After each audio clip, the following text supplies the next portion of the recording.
السلام علیکم. په خیر ملګرو، خدای دې وکړي چې روغ جوړ خوشحال وئ. روژې مو ښې تېرېږي. ملګرو څه وخت اول په جاني خیلو کې 4 تنان ورک شوي وو، ماشومان وو. بیا د هغې جسدونه وموندل شول، ډېر په بېدردي سره وژل شوي وو. د هغې پر خلاف هلته یو پرلط شروع شو. بیا دا پرلط په لاریون ته واوښته. د دې لاریون او پرلط په ریاست ډېر لوی پریشر و، په ریاستي ادارو یې ډېر لوی پریشر و او 10مه ورځ یو معاهده ته سره ورسېدله، خو د ریاستي ادارو په زړه کې هغه غوسه یو پاتې شوله چې که غږ نه وی پورته شوی. بیا د دې نه پس په ضلع بنو کې چې کومه ډومیل علاقه ده، په دې کې هم عام ولسونه راپورته شول. هغو ولسونو دلته د خپلې علاقې په اړه څه معلومات، څه جرګه وکړه، څه خبره وکړه چې دلته طالبان اوسیږي، دفتر یې لري او دغه طالبان د سرکاري ادارو په لاندې اوسیږي، یعنې هغو لاندې کار کوي او هغه دلته مختلف غلط کارونه کوي. د دغې هم یو پریشر جوړ کو او دغه چې کوم یعنې اعمال وو، د دغې هغه خلک چې ریاستي ادارو ځان سره اوسول او غلط کارونه یې کول، په دې کې دننه یو پریشر جوړ شو. بیا په دې نه پس څه وخت پس لږ دا خبرې شروع شولې، ځای پر ځای ځینې خلکو کولې چې د بنو په کینټ کې د دغه چې کوم دلته طالبان وو او دلته چې کوم د ادارو والا دي، د دغو میټینګونه شوي دي او د دوی فیصله دا شوې ده چې د دلته چې کوم د جاني خیل پرلط منتظمین وو یا دلته د ډومیل چې کوم جرګه وه د دغې منتظمین دي یا د پی ټي ایم بنو چې کوم ملګري دي چې دې ته نقصان ورسوي. د دغې څو ورځې وتلې وې چې بیا دلته چې کوم ملګري وي دې ته اخطارونه میلاوېدل او بیا پر 2 ورځې اول کوم چې په ډومیل کې د سابقه ناظم د فدا محمد چې دا د جرګې منتظمین شو، نجیب و سفیان و، دوی ته باقاعده د وزیر داخله لخوا چې کوم لیټر کیږي د پولیس په ترو باندې چې تاسو ته خطرې دي. دا یو ماحول جوړ کړی دی. په دې کې دا کار څوک کوي، پر شا یې څوک دي، دا معلوم دي. دا خبره اوس ایکسپوز دي. اوس دلته په دې خبره باندې د بدامنۍ چې څوک کومه فارموله راوړي هغه به ایکسپوز کیږي او دا ولسونه اوس ویښ دي. یو شی هم د دغې نه پټول آسان نه دي. یو شی هم د دوی نه پټول څه مشکل کار نه دی. اوس هر شی ایکسپوز شوي دي. په دې کې چې کومو خلکو میټینګونه کړي دي یا کوم خبرې شوي دي، دا هر شی ایکسپوز شوي دي او موږ دغه پیغام جاری کوو چې که دلته چاته هم یا د درنې منتظمین ته یا د جرګې منتظمین ته یا پی ټي ایم بنو ملګرو ته معمولی هم څه نقصان پیښ شو، د دغې ذمه دار به دا خلک وي، د دغې پر شا پوره ریاست دا ټول به وي او د دغې نتایج به ولس د جاني خیل پرلط نه هم په کلک صورت کې ورکوي، په دې نه هم لوی پاڅونونو په صورت کې ورکوي. پښتانه مزید په خپله خاوره باندې، نور په خپله خاوره باندې هیڅ جنگ جدل دا کیسې نه غواړي. په خپله خاوره باندې هیڅ داسې نظام چې هغه د عامو خلکو په نقصان وي نه غواړي. په خپله خاوره باندې د دغې ادارو دغه حرکتونه چې جنګجو ډلې د ځانونو سره ساتي او خلکو ته دمکې دړکې وهل، ټکول، مړول پې کوي، دا هیڅکله هم نور نه ورسره مني. او موږ هغه پښتانه چې دوی په دې جنګجو ډلو کې دي او دلته د دوی سره ناستې پاستې کوي او په دې منصوبې کې ورسره شامل دي، هغو ته هم دا پیغام ورکوو چې دوی د کام ته ورشي، د کام سره د کینی، د دغو پردیو سره، د دغو نورو سره، د دلته چې کوم د خلکو د ستړیولو فیصلې لري، د دغو ملګرتیا کولو کې د دوی نه احترام ته دی، نه په هر لحاظ سره به دی دلته هیڅ عزت او احترام به یې نه وي. د عزت لار دا ده چې دلته پر امن ژوند ته ملا وتړي او سوله طریقه سره په دې خاوره ژوند وکړي او خپلو ولسونو ته دوی مخامخ کیني چې موږ نه تېرې دا د غلطي شوي، نور مزید موږ هیڅ به نه کوو. نو دغه حرکتونه چې کوم دا اوس شروع دي، د دې په حواله سره د ریاست مخنیوی وکړي د دغې شي او دغه چې کوم داسې حرکتونه دي، دا حرکتونه د بند شي. د دغې کوم چې یعنې فیصلې دوی کوي، یو شی بل شی کوي، چې کوم خبرونه زموږ هلته یعنې چې څومره یا منتظمین ته میلاو دي یا زموږ ملګرو ته چې کوم داسې خبر خبرونه اخطارونه ګواښونه میلاو دي په هغې په هکله باندې د دغې نتایج به د پښتون د لوی عوامي پاڅونونو په صورت کې د معمولي غا په بنیاد باندې هم نقصان په بنیاد باندې. او بله خبره ملګرو د پی ټي ایم د تنظیم سازي په حواله سره کو 2018 کې پښتون ژغورنې غورځنګ جوړ شو او لا تر اوسه پورې ښه په کامیابي سره مخ په وړاندې روان دی. ملګرو د تنظیم د نشتون د وجې اکثر پی ټي ایم ته ډېر مسلې مسایل پیدا شوي دي او په دې کې دننه نور هم د انتظام د چلولو هم ډېر لوی کمای راځي. د یو بهترین تنظیم چلولو دپاره یو اصول پکار وي، د یو آیین پکار وي، یو سیټ اپ پکار وي. دا کامي کار یو تن نشي کولی، دا په تقسیم کار باندې کیږي. تقسیم کار د اصولو مطابق وي، د آیین مطابق وي.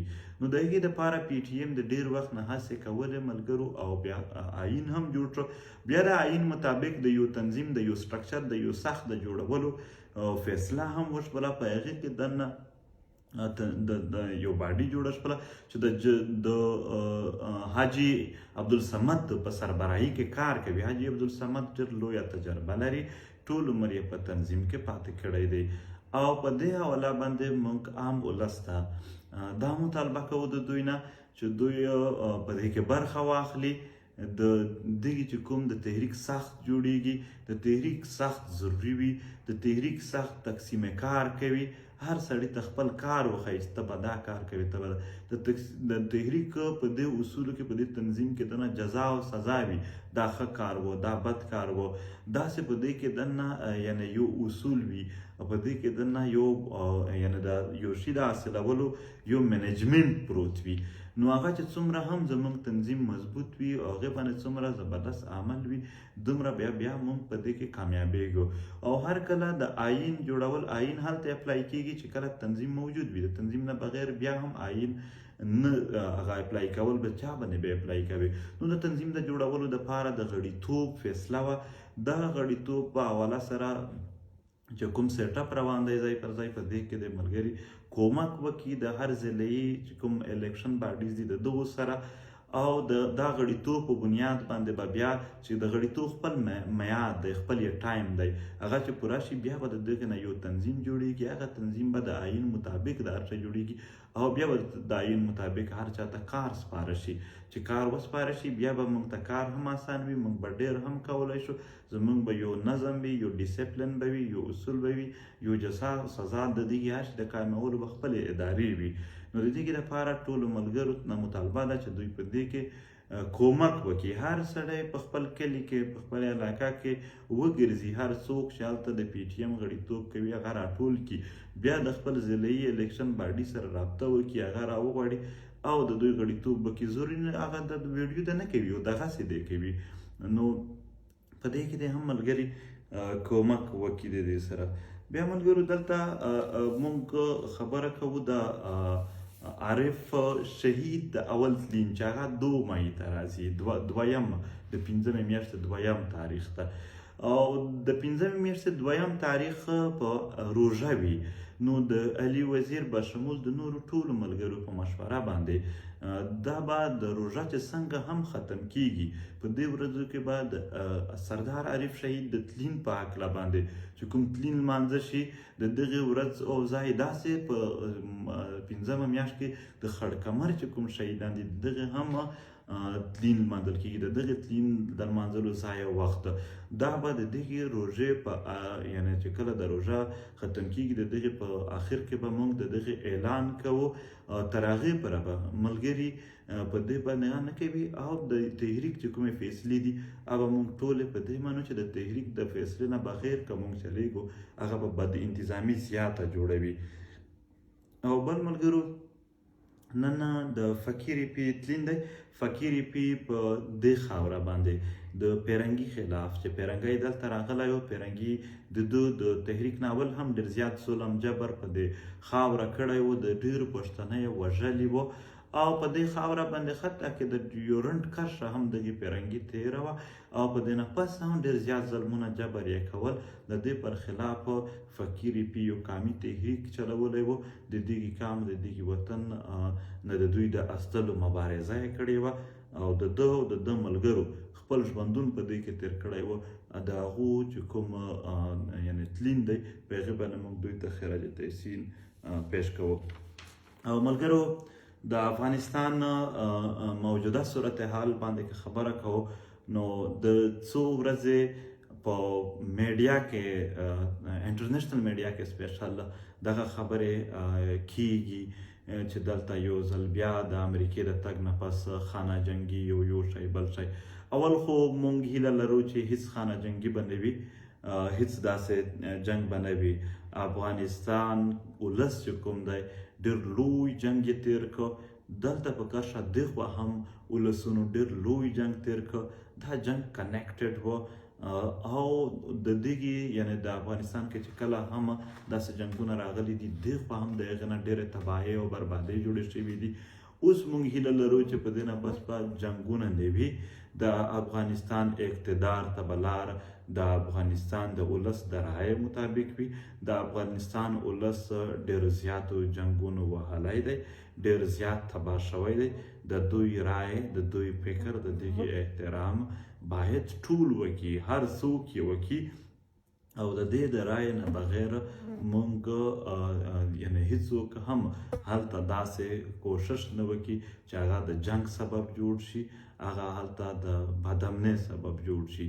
امریکا روانه ده، د افغانستان حکومت هم او د خطا کې ډېرو خلکو دې خبره باندې ویلکم وکړو چې هو بالکل ټیک ده، خو د افغانان خو نه دي تللي چیرې، هغه هلته اوسېږي، د هغو ژوند دی او هغلته چې کوم جنګونه یعنې که جنګ کېږي دې خوا هم د هغې اثرات غورځېږي.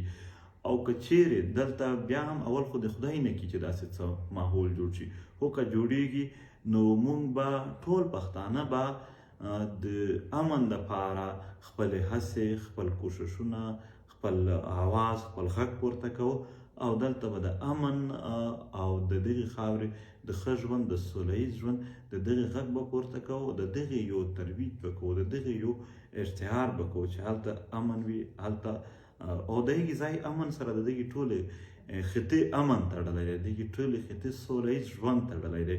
نو د دې لپاره بل په دې خطه کې چې څومره هم قوتونه دي هغو ټولو ته پکار ده چې هغه مزید دا خلک د جنګ نه ستړي دي، د جنګ نه بلکې د امن چې کوم لار ده د هغې ستاینه وکړي او د امن لار خپله کړي.